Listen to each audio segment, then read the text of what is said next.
What is up, everyone? That voice that you hear is not Joe Caparoso's voice welcoming you to a podcast. It's my voice because this is not War Room or the regular Badlands podcast. This is draft season, and we're running a little three-man weave tonight, a little triangle offense. With much more success than the last time Phil Jackson tried to run the triangle offense, I must say. I am your host for draft season. 10 years of running DA Osorio, joined, as always, by my man Michael Meegan from Strong Island. Meegs, how are you doing? Doing good, man. Nice to have the boss on, chop it up, talk some draft. We had some quiet seas for the Jets land, which doesn't last too long. So I'm really just looking forward to the next emergency that we all have to podcast together. I'm surprised that Joe and Connor did not do an emergency pod over Sauce going on a date with Ice Spice. I'm surprised that didn't draw the emergency pod, but it's okay because as Meek said, we are joined by our boss in this as Joe calls it, this small company that's about to have 200 degenerates descend on Printers Alley on April 11th. Joe Caparoso. Joe Cap, how you doing, man? How you feeling? I'm feeling good. It's always good to be on draft season. Always good to be potting with you guys. And as Meek said, it's been like the quietest 8-day stretch I can remember for the Jets since like maybe last February. It's just been very, very quiet. And I'm just trying to enjoy that because it's about to change very quickly. I am sure. Well, and it's funny because somebody on the Discord had brought up the trade up for Sam for to get Sam Darnold occurring on St. Patrick's Day when that happened, and so I'm nervous like you. I'm like, we're nearing St. Patty's Day. Are we going to get some rumblings? But Connor shut down my trading up for Cam Ward thing, and then I got the same dudes who called me an idiot for that the week before. We're like, oh, this is so great that you want to trade for Herndon Hooker and sign Justin Fields. So it's just the way it works around here. But you guys know how it goes. 4 rounds of draft talk. We're going to kick this off, Joe. Round one. The the pass catching on this team is incredible. The talent is incredibly barren right now. We anticipate Devontae Adams following Aaron Rodgers out of the door. We are hopeful that Alan Lazard follows him out of the door as well. But that would really only leave Garrett Wilson and the ghost of Malachi Corley, the Yak King. So I want way to phrase it. Yeah, I agree. Yeah. So I wanted to pose this question to you and Meegs, and Joe, I'll start with you because guys that normally hit free agency, it's not usually the best of the best. But this class in particular, there are some intriguing names. If you were in the front office with the Jets right now, who is the free agent wide receiver that you would love to bring into this team to pair with Garrett Wilson and make Garrett Wilson's life a little bit easier? I mean, the free agency list is not particularly exciting, unsurprising, because that's how free agency works. I think if you look, you see a name like Chris Godwin, you see a name like Amari Cooper. We've been talking about Chris Godwin for a decade plus. Now, I love the player, but he's starting to get banged up a little more. I still kind of feel like he ends up going back to Tampa. I don't think the Jets are going to be in the T. Higgins business, so I'm not even going to bring him up. You would not see me complain if they went and got Godwin. I just don't think it's likely to happen. Amari Cooper had some signs of being kind of washed late last year. I don't know if it's the time to pay him right now. And I think it'll be telling if Buffalo lets him walk. So I'm not in a rush to overpay for the name there. There's some rumblings. Maybe a guy like Christian Kirk gets let go and like a guy that got criminally overpaid, but is still like a decent football player. And if you get him on the right money, he's fine. Kind of interested in him. I mentioned this today on Twitter. I like Darius Slayton. I've liked Darius Slayton for a long time. I don't think Darius Slayton is some like star starting receiver. I think he's a professional. I think he could chew up a bunch of reps. I think he could have 600-700 yards. I think he's played with a lot of bad quarterbacks and still been productive. And if he stays healthy, like he'll be cheap. He can plug right in and be a complimentary player. And you kind of keep it moving. Tim Patrick will be a name you hear a lot. I like Patrick's upside. There's a lot of injury concern there. He'll be strongly considered. He's comfortable with the offense. When he's healthy, he can be productive. He's a name we've also talked about a lot. I'm keeping an eye on Patrick and Slayton in particular, unless they're going to do the surprise veteran trade move, which I wouldn't fully write off. They have a history of doing this. They did it with Brandon Marshall. They did it with Devontae Adams. They did it even with like lesser guys like Jermaine Kearse. They have a history of trading for veteran receivers, and sometimes that market ends up being a little more open than you expect. So who is that? I don't know. Is that DK Metcalf or Tyler Lockett if Seattle's looking to shuffle some things around? I don't want Debo, but the Niners are going to try to trade him. Do you keep an eye on that situation? Do the Packers try to get rid of one of their guys because they feel like they have a log jam?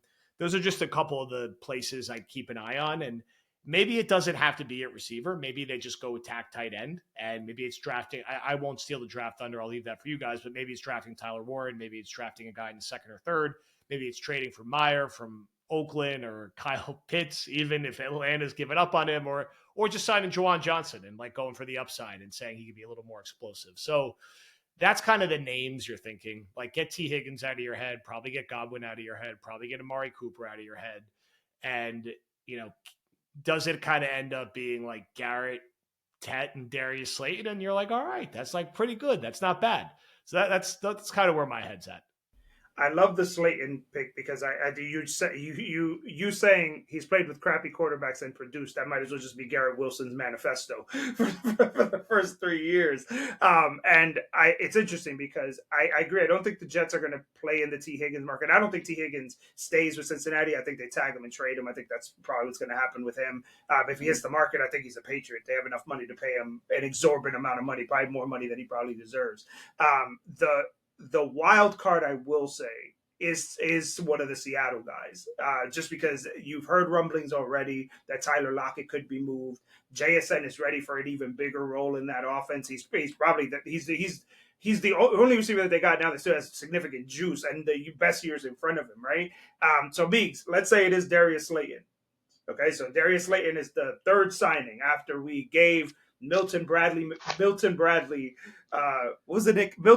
Williams all the money in the world to pair with Quinnen Williams. If it's Darius Slayton, who's wide receiver 2/3, because honestly, it's just going to push Corley down on the depth chart. Who is the wide receiver in this draft class who you like with Garrett and with Slayton? So I think it has to be Tet, like not to give you a boring answer. Like I love Ibuka. I really still have high hopes for Luther Burden. You can't roll out with the Smurf wide receiver core of Garrett Wilson, one of them like 6 feet under, and Darius Slayton. Like even if you went after like a bigger receiver, maybe Tim Patrick, if that's the guy you go for, maybe you can talk yourself into. There are also other receivers on day two. If you like a Jaden Higgins at Iowa State, who's a bigger receiver. I know Jack Beck is someone who plays more in the slot, but like he's a very tough player. He's not Puka Nacua. We know that, but like the similar play style about how tough he is and how fearless he is on the field, he's another guy you can look at in day two that could fit that mold. But I think you're going to need some guy who at least either has a big body or plays with physicality if those are going to be your two other wide receivers. So I know Tet's a very popular pick to the Jets, and if you're going to try to build that receiver room overnight and you're going to look at the smaller guys in free agency, you want to build that basketball team, that's kind of the way you have to go in the draft. I love the basketball team reference because this team, Joe, you want to talk about that? We've been talking about Godwin for years, and Cooper and to a lesser extent DeAndre Hopkins. Just really the wash cliff came real quick for those guys. Like it just really came very quickly. But the Jets are soft in the red zone. You need bigger guys, right? And that's why like Jet fans shouldn't really scoff at, and we'll get to this in the next round. Tyler Warren, who helps in the red zone, Tet McMillan, who helps in the red zone. They are a dangerously small team, and you saw it with Philly, right? AJ Brown is just a big dude. Like Trent McDuffie's one of the better cornerbacks in the NFL. Spagnolo left him on an island with AJ Brown, and AJ Brown worked him every chance he got in the Super Bowl. So yes, they need to get bigger. And I like your mention of Jack Beck Meeks because I mocked him to the Jets this week in my 17 trade 29 player mock, as Joe said. And he's a guy that again he does play a little bit bigger even from the slot. He just does, and he'd be really good value in between that 40 to like even 40 to 80 range, right? Like if you can get him there, he'd be really good value. We're going to play high-low, Joe. Okay, this is a shout out to your wife who you met at a blackjack table. This is when there's no money involved. I don't know if that's ever been told in the okay. Like See, we'll save that for a different podcast. We'll save that for the three wives pods that we're planning. Live show story, maybe. Yeah. But for those of you who are new to this high-low, Meegs and I, we focus on a slot and and 5 prospects. We're going to keep it to the Jets this week. Joe, I'm going to start right off the bat because this has been a big chatter in the Discord. Ashton Genty at 7. Too high or too low for you? Too high. I can't wrap my head around the Jets taking. I don't think he's going to go much lower than 7. I think he's like a top 12 pick probably. I know Connor's got some sneaky interest, and I keep trying to pull it out of him, but I don't think it's going to happen. And I think it's okay that it's not going to happen. It's a fun one to kind of like throw out there and like bat around a little bit. I saw someone in the Discord say, like, can we trade down to 20 and get him? That feels extreme to me. I think he goes in the top like 12 or 13. I don't think he goes in the top 7, and I don't think the Jets take him unless something really surprising happens or Brees Hall has like a degenerative knee condition we don't know about or something like that. Well, we just woke up today and found out that Wemby apparently has blood clots. Although I think it's the Spurs trying to tank for Cooper Flag. So if Yes. somehow tomorrow Brees Hall comes out that he does have a degenerative knee condition, we know that it's the Jets just trying to get the Haitian sensation. Meeks, Genty at 7, too high, too low.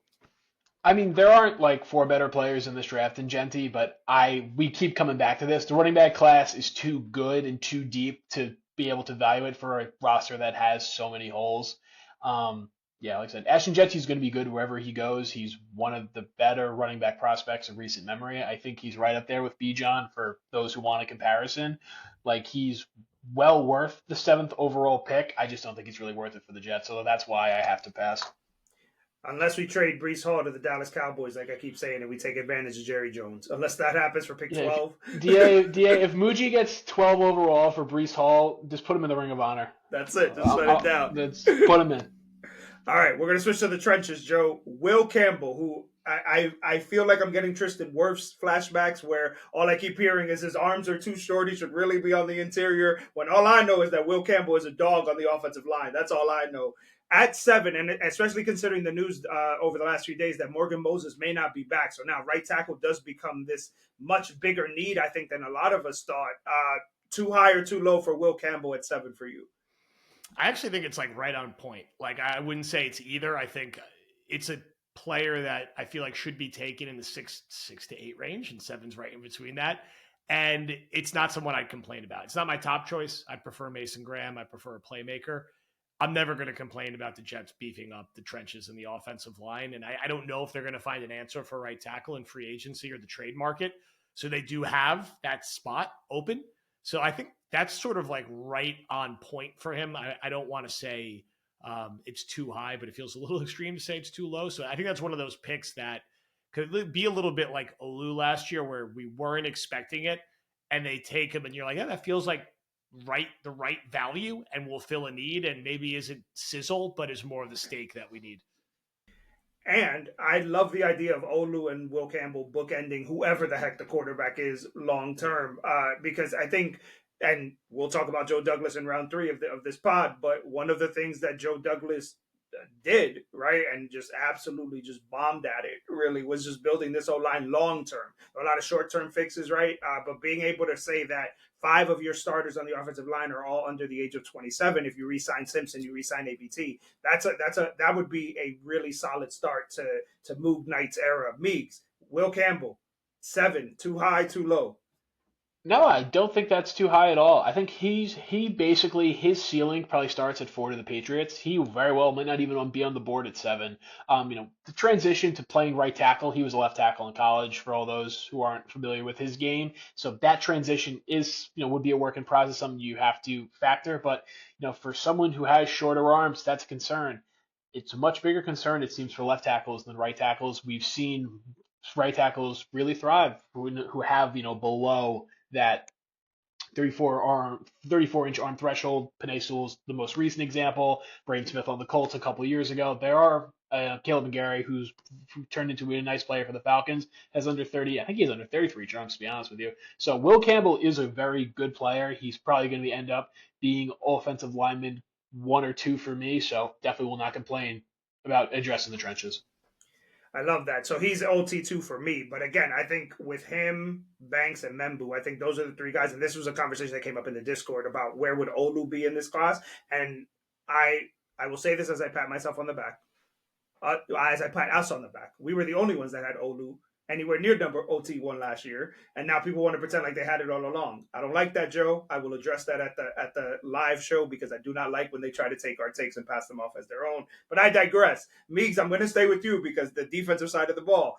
We are losing DJ Reed, who, for all intents and purposes, was probably Joe Douglas's best free agent signing, all things considered. Will Johnson, Michigan, cornerback. Too high or too low at 7 for you?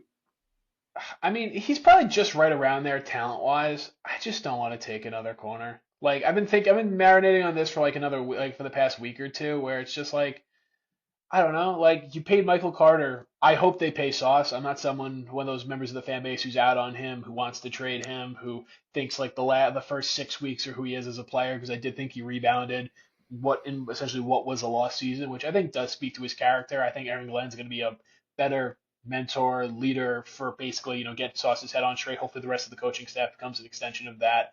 But we don't need to take another corner, man. Like I just don't want to do it. Will Johnson, a great sophomore tape. Also, I have a little trepidation. This guy had a more serious injury, but as DA remembers, there was a player who had impeccable sophomore tape that I loved that got hurt. Opted out his junior year, and got hurt in the NFL, and that was Caleb Farley. So I really don't want to make that mistake again. So I'm gonna pass on Will Johnson. I love that this is essentially the "you will not fool me twice" draft, and it'll be the next player in a second. But Joe, we need a corner, and I know you've talked of Brandon Echols' ability to like spot start, right? Like he's been really good in that role. With Glenn Wilkes, Dre Bly is also on this coaching staff, right? Like if there was a situation where he was going to blossom into a starter, this would probably be the one, right? With all of this, Will Johnson at 7, too high or too low for you? Too high. I'm with Meegs. I'm not drafting another corner this high. I'm not taking two top 10 corners over the course of 4 years when we can't score touchdowns. I think he's a good prospect. He's not good enough where I'm going to be like Sauce, where I could talk myself into it in the moment. I watched that draft with Meegs and I wanted Icky and I was wrong. And I had a lot of money on taking Icky to round out my top 4, so I was a little bummed in the moment. But they made the right decision in spite of Sauce's bumps last year. I don't see it this year. I think you have Sauce, you have a good slot corner, you have a defensive coordinator and a defensive-oriented head coach, and Dre Bly, who you're going to count on maximizing the talent in the secondary. You're going to fix safety, which is going to make life easier for everybody. Get your corner on day 3. Get a stopgap in free agency for a year or two, like you did with DJ Reed. Just for if you want to go spend, I would not be psyched about them taking a corner at 7. I agree, and I think also because I think they're going to sign Carlton Davis on like day 1 of free agency. I think that's what they're going to do. The Bart Scott signing, waiting yes. outside the door. Yeah. But 12:01, that's going to be the first signing we hear. I like Quincy Riley from Louisville too. You can get him, and it's Harrison from Kentucky's again another good corner that you can get on day 2.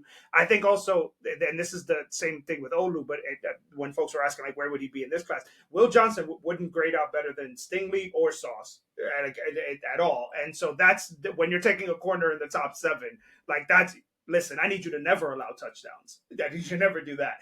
Joe, I'll pivot to you. We're going to stick on the defensive side of the ball. Will Parkinson's favorite guy, our guy Will's favorite prospect in all the land. Jalen Walker. Too high or too low at 7. And Joe, I will tell you this: I will not drink one shot of tequila with you at this live show if the answer is too low for Jalen Walker at 7, and you want him to go 1. Jalen Walker at 7. What do you think? I'm not going to argue with Will. I see the potential. It's one of those ones that I want to spend a little more time thinking on. He's not a player I've like associated in my mind with the Jets. I've spent a lot of time thinking about Tet and Mason Graham and Tyler Warren and corner. And like, is that inevitably going to happen? And I'm just trying to like ignore it. It's not a pick I would have a problem with. I maybe like slightly too high, but it's not the first thing that pops in my mind. But it's not a pick that's crazy, and I think it's a pick that will be slowly mocked to them, maybe a little more. I think their mocks are going to be all over the damn place. They're going to be all the names we just mentioned. There's going to be hypothetical trade ups for a quarterback. There's going to be mock drafts where one of the two quarterbacks just falls in their lap. There's going to be the inevitable. The Jets are taking Jackson Dart at 7. That's going to come. This one, I would not be shocked in the way that we were when Will McDonald was taken if this ended up being the pick. I think that's kind of like prepped us for this kind of selection and being open-minded about it being the right move. I like that. I will say that he just reminds me of Isaiah Simmons, and I'm not a fan of guys that I cannot find where to play you. Like I don't know. I don't know if he's a linebacker. What was the name of it? The money backer or something? The money backer, the unicorn, yeah. the unicorn. Yeah. And that's concerning for me for a team that realistically where their softest at is in the middle of the field. on defense, right? Like after Quinnen, they're going to lose CJ. They might lose Quincy, right? Like Quincy might be like, listen, man, I need to go join Jeff Olberg and go get paid in Atlanta or whatever. And there's been some chatter about that. Like, do they go and get Derek Barnes, who again another Lion, to try to fill Mosley's role? And then it's like, okay, so now we're gonna get this unicorn moneybacker guy that I need to wonder what when Ramondre Stevenson runs over you, am I gonna like you enough in week 2? And I'm gonna be mad at that. Jalen Walker Meeks too high or too low at 7. I mean, like I said, he's an incredibly talented player. There are draft analysts who tell you that's too low. He's one of the 3, 4, or 5 best players in the draft. I just don't want to do it. Like the last pick of the first, the last first pick of the Joe Douglas regime was Mekhi Becton. It was a swing for the fences. It was an absolute risk. No one really had a problem with it. For the fact that it was the first draft, the team had a lot of holes. You swung for the fences and you missed. Like people told you in the moment you should take interest in Wirfs. Everyone after the moment knows you should take interest in Wirfs. I just don't want to see this regime make that kind of selection. I'm not saying that there's a all pro at a premium position sitting there that they're going to pass on, and like it was in 2020, but I just don't want to take that big a swing, to be honest with you. I respect will that. say, Go ahead, Joe. Go ahead. Before we move to the last player here, I think Derek Barnes is going to be a Jet in some shape or form. That has free agent signing to the Jets written all over it, and that's one I'll throw out early that I think will happen. And Jamin Davis, round 2. There we go. Well, and that just absolutely changes the complexion, right? And that's something that we talked about a little bit on the Discord too. When folks are like, I don't want the Jets to sign this person, I don't want the Jets to draft this person. Realistically, if the Jets sign Carlton Davis, Derek Barnes, Trevor Moehrig to play safety, right? So those are their first 3 big defensive signings, right? Then I'm pretty sure that means Malachi Starks is not being picked at 7. I'm pretty sure that means that they're not going to take Will Johnson at 7. And I'm pretty sure that means that they're not going to take Jalen Walker at 7. And I think for them, they're banking on the development of Jermaine Johnson, the development of Will McDonald. Can they sign a defensive, and there's a really good interior defensive line class. Can you get Quinnen's running mate in the draft and also then sign a defensive tackle for cheap, right? Like, can you bring somebody in? Because the Jets, again, a strength of this team has just become an absolute shit show over the last year and some change. All right, last player for high and low. Meegs, I'm going to throw it to you, and then I'll throw it to Joe because I know what Joe's going to say. But you, Meegs, the same way that you didn't like interior defensive linemen for years, I think you've kind of become like that about tight ends, man. I think, and especially in a class that's good. But Tyler Warren, Penn State, at 7, too high or too low? He's just right. Like Tyler Warren's a fine pick at 7. I'm not saying depending on who's on the board will depend if I love the pick or just like the pick. I just keep running through the scenario in my head where Hunter's gone, Carter's gone, the tantalizing effect of taking a quarterback, both of them are gone, and we'll say hypothetically Jalen Walker's gone because the league loves him. Like, are you really going to cause a stink over Tyler Warren because you like Ted a little better, or because you liked, you like Shamar Stewart's talent better? You like Will Johnson because you wanted a corner. Like, it's just not the draft class where I'm just like, this is such a reach. It's like Tyler Warren's a good football player. He's a little bit of an older prospect. He is the guy, he's been playing. He literally played against Justin Fields, who might be the Jets quarterback in 2020 in Fields last year in college. So he has been there for a couple of years, which is funny enough. But the Jets it's barren at tight end. Like, I don't want Tyler Conklin being tight end 1 on this team. I don't think Jeremy Ruckert really is an NFL player. I think he's going to be at the MetLife parking lot tailgating with Will in 2026. Like, they need some talent. So I think yes, and the Jets need somebody who is going to make life easier for Garrett Wilson, man. Because like I feel bad for him. Like every time he's out there and he's got to contort himself to try to catch a ball because his quarterback missed them by 9 rows. Joe, Tyler Warren, and I'll preface this by saying that a lot of Jet fans are like, oh, well, you should have just taken Brock Bowers last year. And again, yes, Tyler Warren may not be Brock Bowers, but this is this year. You have to grade these guys on who they're in the class with, and Tyler Warren is tight end 1. Joe, what do you think? Too high or too low at 7 for Tyler Warren? I think it's just right. I think similar to the one we discussed prior. I will not complain if they take Tyler Warren. I don't have him ranked from a preference standpoint above Graham or Tet, but I think there's a world he's there at 7, and the Jets. I think he will be there at 7, and I think the Jets could absolutely take him. You could tell me that they might be able to trade down a few spots and still get him. I just feel like very high floor, can contribute as a blocker, contribute as a pass catcher, will make an immediate impact and be good from day one. And they just haven't had this player for a long time. They've tried to skate by a tight end and safety in particular in a league where those positions feel like they're starting to get that much more important, particularly tight end, right? All the teams that are seriously competing every year have dynamic tight ends that are making plays in the passing game. I think Conklin's a perfectly fine player, but he's not a dynamic pass catcher. He's perfectly average when they ask him to block, if even that. And I think he's better as a complementary player. If he's your number 2 tight end and playing 25 snaps a game, I think you're in really good shape.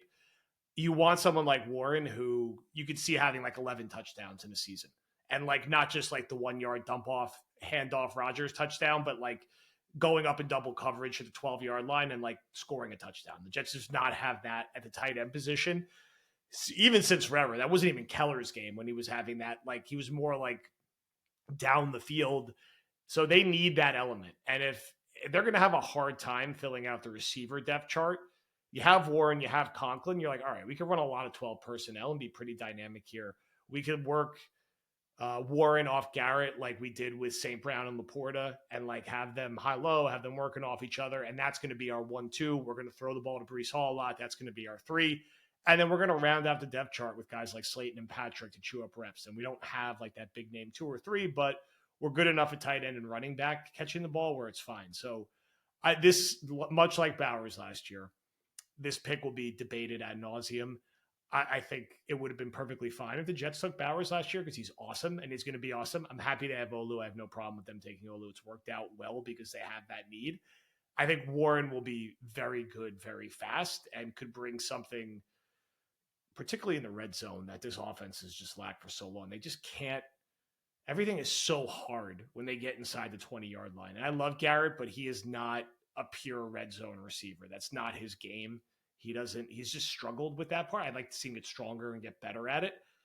Having a tight end that you can flex all over the place like Warren would make a very big difference. Yeah, and I think what usually happens with a lot of these guys is you get prospect fatigue right around the combine, right? Like guys that have been good, you kind of start to hear like maybe they're not really that good. I saw a mock today that mocked Tyler Warren to the 49ers, and I was like, yeah. I was like, Kyle knows what he's doing. All right, round 3, guys. We have resurrected Joe Douglas's body. Just to bury him one more time. We've done to Joe Douglas what Kendrick did to Drake at the Super Bowl. We have resurrected the body just to light it on fire again. Joe,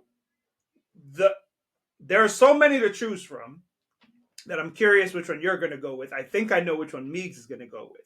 But if you could fix one draft mistake from Joe Douglas, and it's a 2-part question, and what does our main man Moog Knight have to do to not replicate that mistake? Because one of the things Meek said that I think really stands out to me is that the Jets under Joe Douglas, they're a very traitsy drafting team. Oh, if you were big, if you were fast, they like that. They don't really draft many good football players. So that's what I would say. But what's the one mistake that you're like, man, if Joe Douglas had just not done this, we would have been okay? And what are you hoping that our new GM does not replicate from Joe Douglas? I mean, you could go 2 ways with this. There's the original sin of the Becton Wirfs, right? Where you don't overthink it and you just take the guy who you know is going to be good and you don't swing for the fences. And, the lesson there would be don't overthink it and take a guy like Mason Graham if he's there. He's going to be awesome. He's going to play a critical position for you. He's going to work well off of Quinnen Williams. If the Jets get that pick right, the downstream effect of it, I'd be curious. There's a lot of things that click into place. Now, the bigger one was prematurely locking into a quarterback who was overdrafted. So it depends how you feel about Ward or Sanders. I see no world Shedeur Sanders ever ends up on the Jets, so I don't spend a lot of time talking about it. I just think from both parties, it's just not going to happen. And that's not a Shedeur thing as much as I just don't see it happening. So I'll focus this in on Ward. That would be like, and I'm not saying Ward is Zach Wilson. He'll be much better than Zach Wilson, but trading the farm to go get him at number 1, where you like blow up your draft for the next 2 or 3 years and he's just like, okay, that would be among the kind of mistake impact that it was taking Zach, which in hindsight's 2020, the move, of course, was to just keep Sam and build around him and then figure it out later. Easier said than done because Sam was really bad for the Jets, which we all, it's easy to forget when you watch how he played until you watch how he played the last few games of the season. And you're like, oh, yeah, that was the guy. So those are always the two that come to mind for me. There's so many other little ones like screw ups in the middle rounds, getting too cute with the trade downs and missing and just continually taking the wrong receivers on day 2 over and over and over again. Never mind the wrong right tackles over and over again. But those two. And that's why I'm going to continue to mock Mason Graham to the Jets with kind of Tet as my fallback. I think you're not going to go wrong with either of those dudes. Like they fill needs. They're high floor. They're like perfect fits for exactly what the Jets need right now. And they each complement a great player the Jets already have well and will help make them better.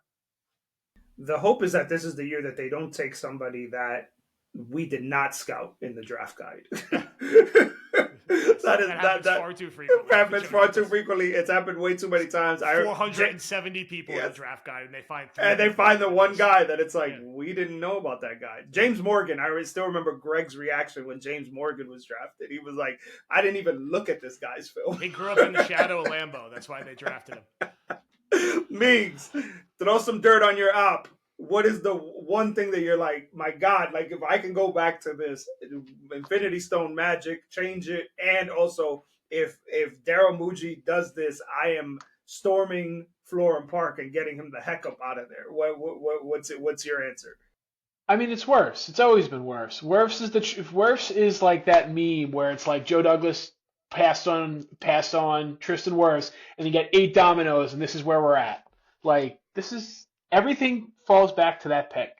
Like it will never not be. I do think a lesson that maybe Muji can learn is that don't fall in love with a quarterback class a year ahead of time. Because during the 2020 draft, which is the best quarterback draft maybe since the Manning, Rivers, Roethlisberger draft, which had Burrow, it had Herbert, it had Tua, it had Jordan Love, it had Jalen Hurts. Like, say what you want about Tua, say what you want about Jalen Hurts, and we'll see what Jordan Love is probably undecided at the moment. All those guys can at least play. Zach Wilson couldn't play. Like, just flat out can't play. And I think that's a lesson to think like, well, yeah, this quarterback draft class isn't that good. They're not worth the pick. Don't fall in love with next year. Not. But what I really want Darren Muji to do, which was what Joe Douglas couldn't do, Joe Douglas could not find a single offensive lineman outside the top 50 that could start. Like, he took Max Mitchell, terrible. He took Carter Warren, terrible. He took Cam Clark, which unfortunately what happened to him, his career had to end early, so that was sad to see, but another pick that he missed on. And during those picks where you would see good like offensive linemen go, like Zach Tom went in the 4th round. You took Max Mitchell over him. Zach Tom is one of the best young tackles in the draft. You took James Morgan and LaMichael Pirine in the 120s, and there were offensive linemen who went right after the fact. Trey Smith was in that frickin' draft. Like, this is what happens, is that the Jets have not had an ability to hit on day 2 or day 3 picks. And, Muji's a scout. Robbie Patton, who he brought in to be, we'll see if he's his number 2 or his number 3. He basically is like the director of player personnel. Guy's a scout. Brick Spielman has been in the NFL forever. He's going to be the senior offensive advisor. Hopefully he's going to clean up this office. Like, you went the scouting path for these GMs. Like, hitting on a pick at 7 is not impressing me. Hitting on a pick at 41 is not impressing me. Find me 2 starters after the 3rd round. Like, that's what I want to see from the new regime, because the last regime couldn't do it, and the regime before that certainly couldn't do it. I love that, and I will say, you mentioned Trey Smith. This is the offseason to right the wrong. If you are going to pay anybody that hits the market, it is big Trey Smith, okay? Because then you can just move AVT to right tackle, and we'd be done with this. The O-line is locked in. We don't have to worry about anything else. It'll be fine. But that's just Trey Smith, Chris Godwin. If they did that, I'd forgive all their sins, because I've been trying to get both of them on the Jets for forever. Extra question before we get to grading the mock. The Shedeur Sanders of it all. Because I'm with you, Joe. It's more a Dion thing than it is a Shedeur thing. But let me pose this for you, because I did see a mock earlier today that had Shedeur falling all the way to 21 to the Steelers. If Shedeur is on the board at 7, are you guys really passing on Shador Sanders at 7? Think about what I, the board would have to be like for that to happen. Like again, Hunter, Carter, Mason Graham will probably be gone. Will Campbell, Tet's probably gone. Meegs and I have kind of talked about that. He might go one pick before the Jets, just because again, that's a good 5-6 is a decent spot for him. If Shador's on the board at 7, are you passing on him? I'm trying like hell to trade down to a quarterback desperate team and getting as many picks as I can and saying like, hey, could we end up with, we're picking. I'm just trying to load the war chest in that scenario. I just don't see it working here for him. I think even in a vacuum, I wouldn't be crazy about taking him at 7. I could talk myself into Ward at 7. I could even talk myself into a minor trade up for Ward at like 4. Shador, if the Jets are picking like 17th or something, it's a different conversation. I just think the expectations that come with being the 7th overall pick, I am sure you could find another quarterback desperate team and get them to overpay to move up. I'm fascinated to see where Shador actually goes. He feels like one of those players that I wouldn't be surprised if he went at 2, and I wouldn't be surprised if he went at 21. And I feel like a lot of different teams are going to have very different opinions of him and what his ceiling is. And this is a weird draft class. And I feel the same way about guys like Dart and McCord and Howard. Like maybe all those guys end up going in the 3rd or the 4th round, or the 2 of them end up sneaking into the back half of the 1st round because, teams look at what happened with Bo Nix and they're like, well, like we can do our version of that. So it's tough to say. I would trade down in that scenario though. Meeks, what about you? You taking Shador? I will say before you answer that, I also have a hard time taking him at 7. I just want to say that because I don't think he has the arm strength that I would want to see in a quarterback I'm taking at 7. The gap between him and Cam Ward, like I love that Cam Ward said it to him, like you won all these awards because your average depth of target was under 8, like that, like you were just checking it down. And I don't think that plays in the NFL. I do not think that kind of quarterback plays in the NFL now. And he's not mobile. Meeks and I had a running joke last week about how Travis Hunter should be Deion's son because of the athleticism that he has. So you can't move and you only check it down. I'll pay Brock Purdy for all that if that's the kind of quarterback that I want. Meeks, you taking him at 7? Not a chance in hell am I taking him at 7. Like, like remove Dion, remove all the attractions that come with Shador. Shador is a good processor who's accurate. His arm is at best a C plus. Not a great mover. Look who's in this conference: Lamar, Josh Allen, Mahomes, Herbert. Like it's just a mutant fest in the AFC. Like if this is the NFC and you're the Giants, I actually understand it. Where like Jane Daniels is good. Matt Stafford might get traded out of the conference. Dak Prescott's coached by Brian Schottenheimer. Like, there's a physical world where, like, I can see Shador Sanders in an NFC title game. I cannot see him in the AFC title game at all. And you have to be realistic about the conference you play in.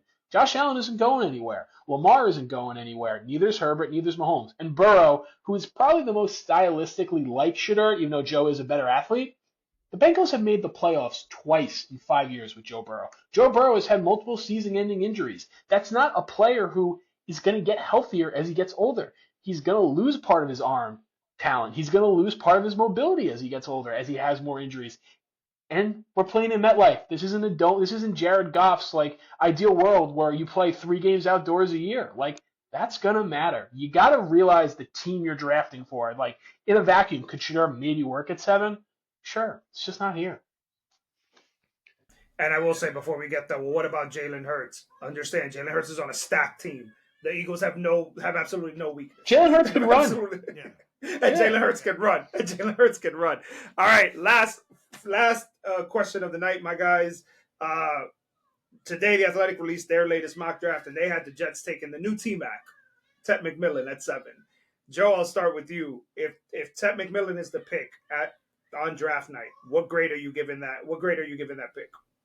Hey, he's my favorite option besides Mason Graham. I love the player. I love the contrast with Garrett Wilson. I feel like I've been talking about the Jets getting a receiver like this forever. Just the size, the vertical element, the ability to win outside the numbers. I think he's every bit of a top 10 pick from a talent perspective. Perfect value at 7. You're not reaching. I think it's pragmatic to think he'll be there at 7. They need it too. And it will make Garrett better. And to have the 2 of them, ideally long term, It's going to make life a lot easier for whatever sort of placeholder quarterback you have this year, who hopefully is a little more vertical oriented and just puts it down the field and sees what happens, whether that's Tyrod Fields or I don't know, whoever the hell else it can end up being. But you won't hear a complaint at all from me from that. I think Jet fans would be very excited about that pick. Get a playmaker right away for the new regime, and you could do some real damage with those two on the outside, especially if you're running the ball properly and setting up play action. And I think to that point, you're such a small team. Tet changes that immediately. He changes that immediately. Meegs at 7, if he is the pick, what grade are you giving it?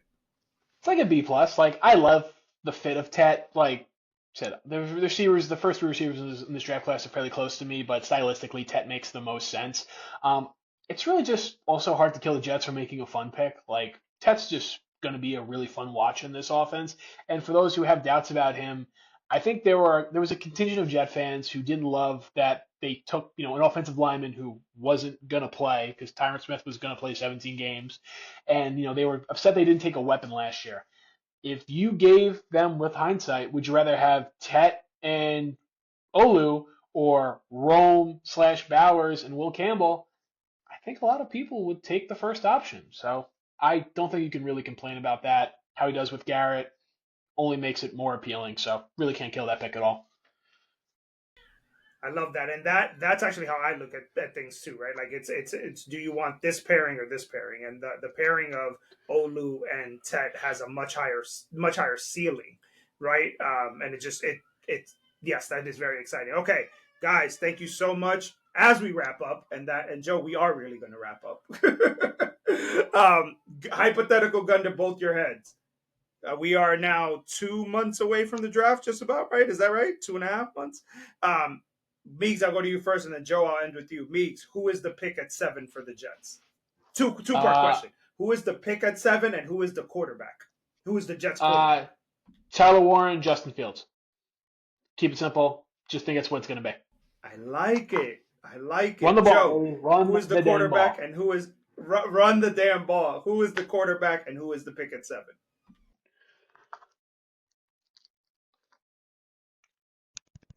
You're on mute, Joe. Amateur hour. Mason Graham and Tyrod Taylor.